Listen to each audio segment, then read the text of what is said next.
कृष्णी अजून कशी आली नाही? तर कसं समजू हिला की लांब राहापासून नको त्याची लई काळजी करूस. तसं बी तू त्याला किती बी समजवलंस ना तरी तू नाही ऐकणार तुझं.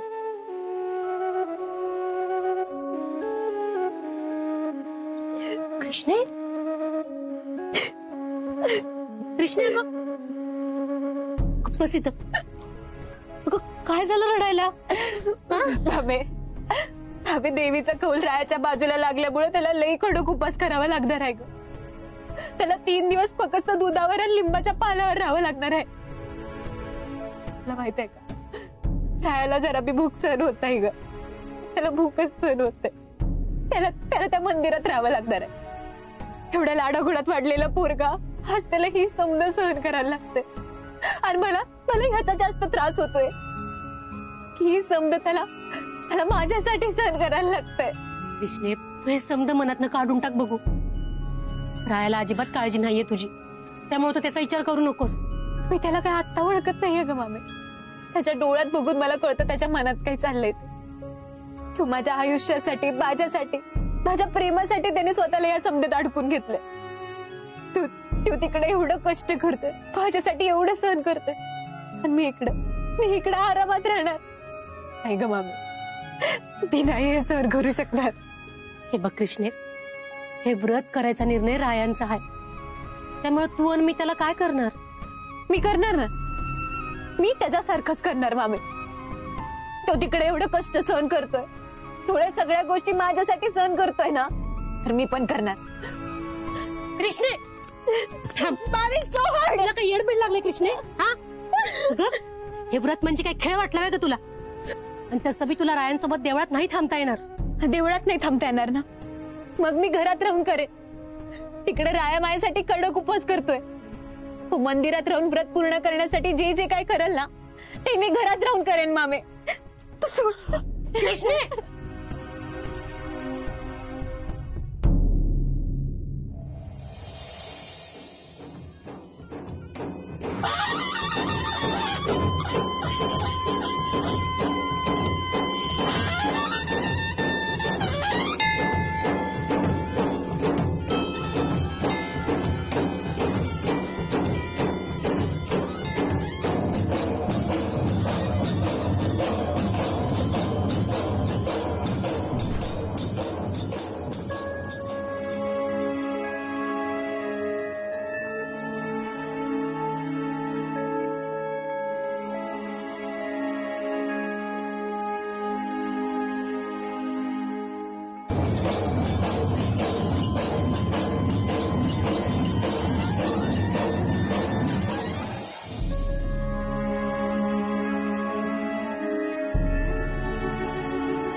तुम्हाला पहिल्यापासूनच रायाचं पटत नव्हतं, म्हणून त्याला असं मारायला सोडायला असं वाटलं नव्हतं मला.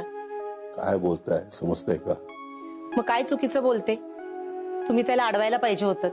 तो कसा राहत असेल, अन्न पाण्याविना त्याची काय अवस्था झाली असेल, या कल्पनेनेच माझा जीव घाबरायला होतोय. आणि तुम्हाला त्याची जरा पण काळजी नाहीये. तुम्हाला खरंच वाटतं का हो? आम्हाला रायाची काळजी नसेल. तुम्हाला त्याची काळजी असती ना तर तुम्ही त्याला हे सगळं करू दिलं नसतं. आम्ही अडवलं असतं आणि तो थांबला असता वाटतं तुम्हाला? आम्ही आजपर्यंत त्याला कुठल्याच बंधनात अडकवलं नाही. त्याचे निर्णय घ्यायला त्याला स्वातंत्र्य दिलं. मग आज कसं अडवलं असतं आम्ही त्याला? तरी पण आम्ही आमच्यापर्यंत त्याला खूप समजवायचा प्रयत्न केला, पण त्यानं काही सांगू नका मला. तुम्ही इथं निवांत आरामात आहात, पण रायाचा जरा तरी विचार करा.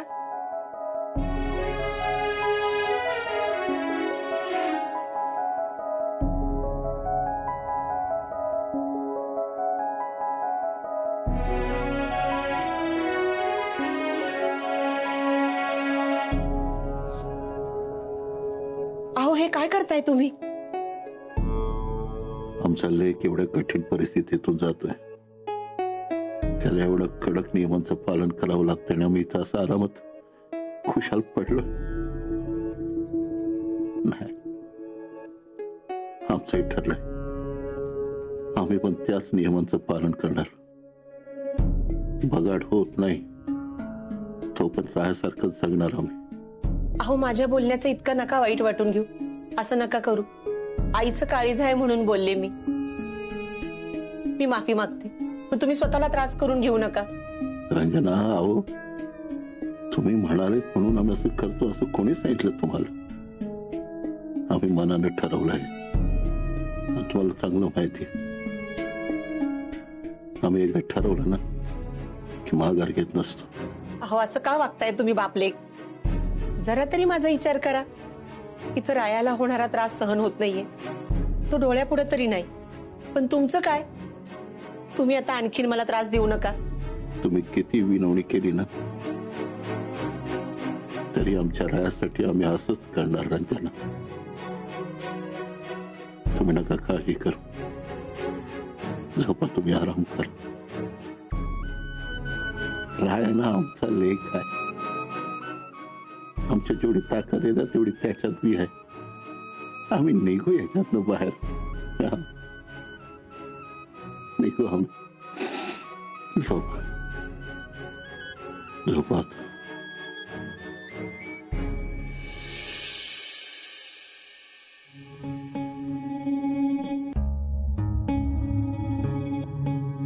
राया, जरा हे खाऊन घ्या. हा लिंबाचा पाला, हे दूध. आजपासून तुझं हेच जेवण. माफ कर, पण व्रताच्या कारणामुळं दुसरं काही देता येणार नाही. त्याची कल्पना आहे मला. आता व्रत स्वीकारले म्हणल्यावर हे खाईन मी. देवी तुला यश दे. चल, येतो मी.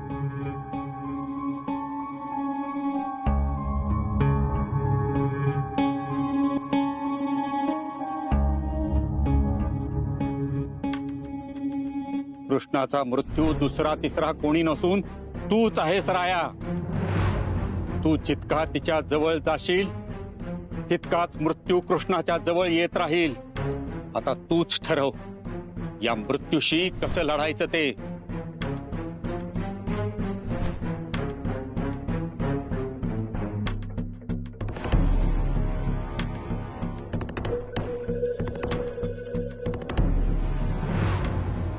येत्या 7 दिवसात कृष्णाचा मृत्यू अटळ आहे.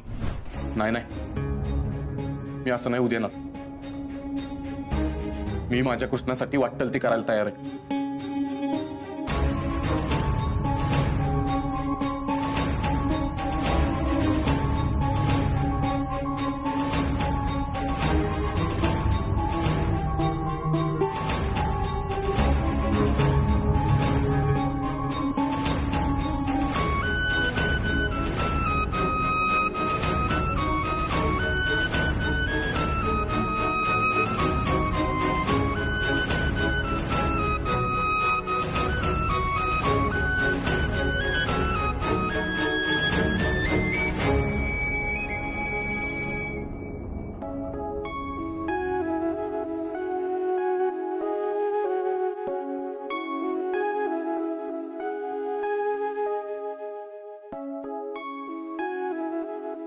राया काय करत असेल आता?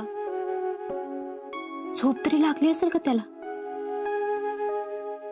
काय खाल्लं असेल का त्यानं? त्याला कडू काहीच खायला आवडत नाही बघ, फक्त लिंबाचा पाला कसा खाल्ला असेल त्यानं? लादीवर झोप तरी येत असेल का त्याला? नाही, मलाच जाऊन बघायला पाहिजे.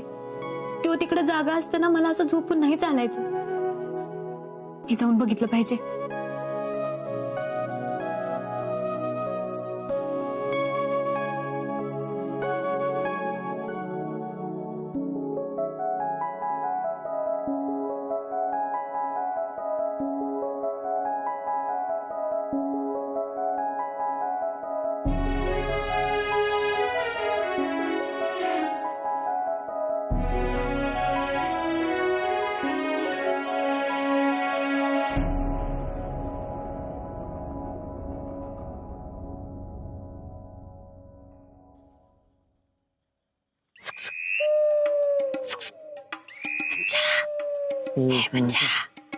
दरवाजा उघड.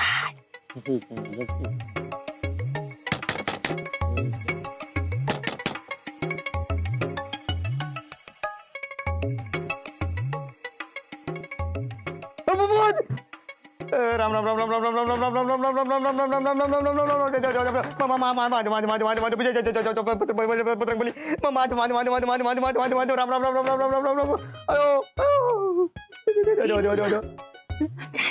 देवा देवा तुला एकवीस नारळ पडतो देवा तुला तुला मोदक आता तोरण बांधीत आपलं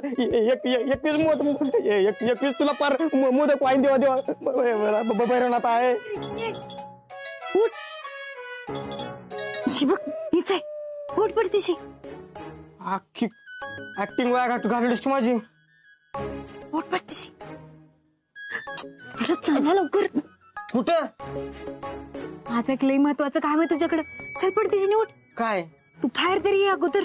अगं पण आई ती काय मला माहित नाही. तू लवकर बाहेर ये, नाही तर मी चालले बघा. आता उठ पडतीशी. आलो की.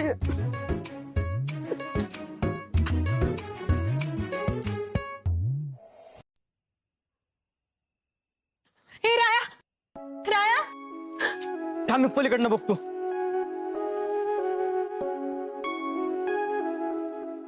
राया, राया दरवाजा उघड. मी कृष्णी. कृष्ण,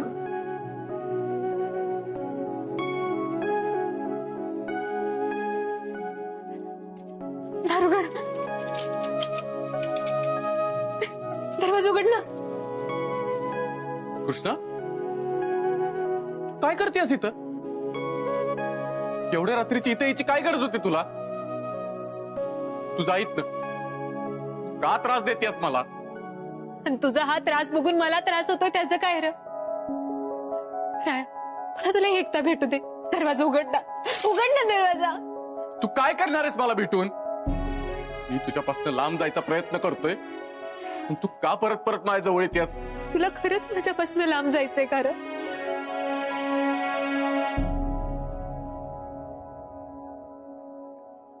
तू जा इथनं. अशी रात्रीची एकटी फिरू नकोस इकडं. तू काळजी करू नकोस. मी काय एकटी नाहीये. माझ्यासोबत मुंजा आहे. थांब मुंजा. ए मुंजा, लवकर ये इकडं. हे बघ मुंजा आला. राया, मी तुला भेटल्याशिवाय घरी नाही जाणार. तू दरवाजा उघड बरं. तुला एकदा सांगितलेलं कळत नाही का? ए मुंजा, हिला घेऊन जा इथनं.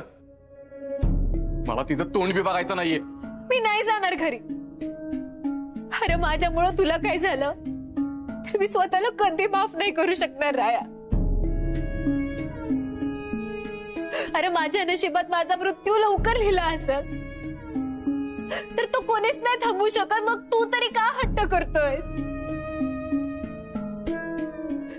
राया, राया, अरे माझ्यापासून लांब जाऊन व्रत करण्यापेक्षा मी जवळ आहे तोपर्यंत माझ्यासोबत वेळ घालव. माझ्यासोबत दूर प्रेमाच्या गोष्टी कर.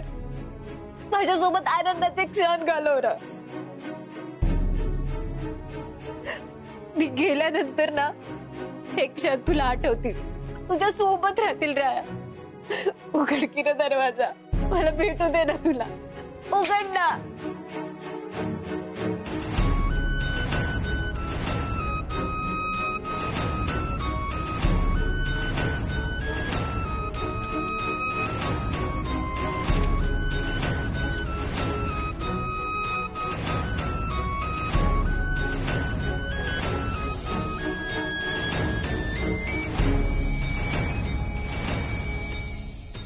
आपल्या पत्नीचा स्पर्शही झाला नाही पाहिजे. नवे नवे तिची सावलीही पडता कामा नये.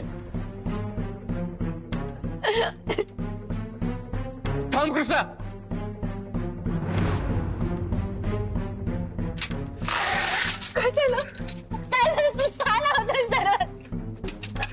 लांब होतो.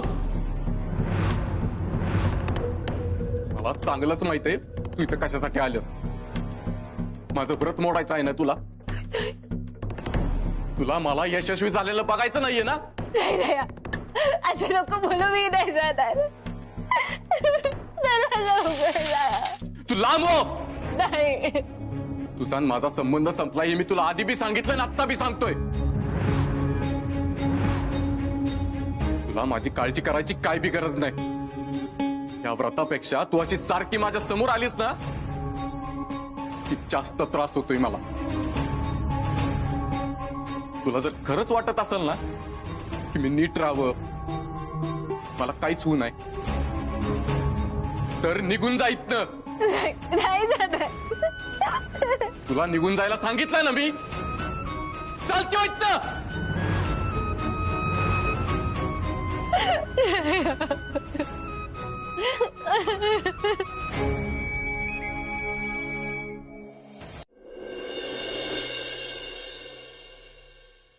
तू समजतोस कोण तर स्वतःला. आणि तुझी हिंमत काय झाली तिच्याशी असं वागायची. अरे ती पोरगी तुझ्या काळजीपोटी तुला इथं भेटायला आली होती. तिला फक्त एकदा तुला बघायचं होतं म्हणून तुझ्या जीव कासवी झाला होता. पण तू तिला जायला लावलंस. मला वाटलं नव्हतं एवढं वाईट असशील म्हणून. तू मुंजा कृष्णा गेलीये, तिची काळजी घे. तिला असं अंधाराचं एकटं पाठवू नकोस. तुम्हाला सांगायची गरज नाही, मला माहित आहे. उगा प्रेमाचं खोटं नाटक नको करूस.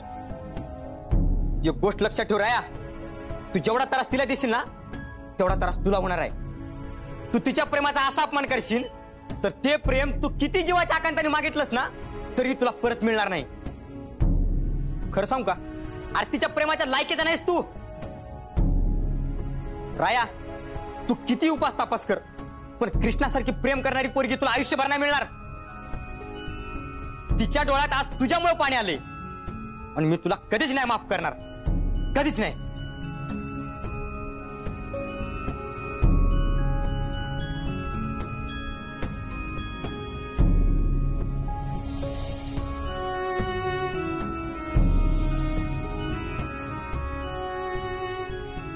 आणि कृष्णाला काही झालं तर मी स्वतःला कधीच नाही माफ करू शकणार.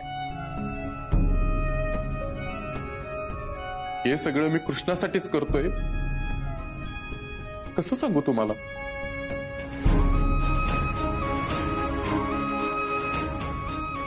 सात दिवस संपत आलेत कृष्णाच्या आयुष्यातले आणि मी तिला माझ्या डोळ्यासमोर मरताना नाही बघू शकत. अख्ख्या जगासाठी मी वाईट ठरलो तरी चालेल, माझ्यासाठी माझ्या कृष्णाचं जगणं लय महत्वाचं आहे आणि मी तिला वाचवणारच.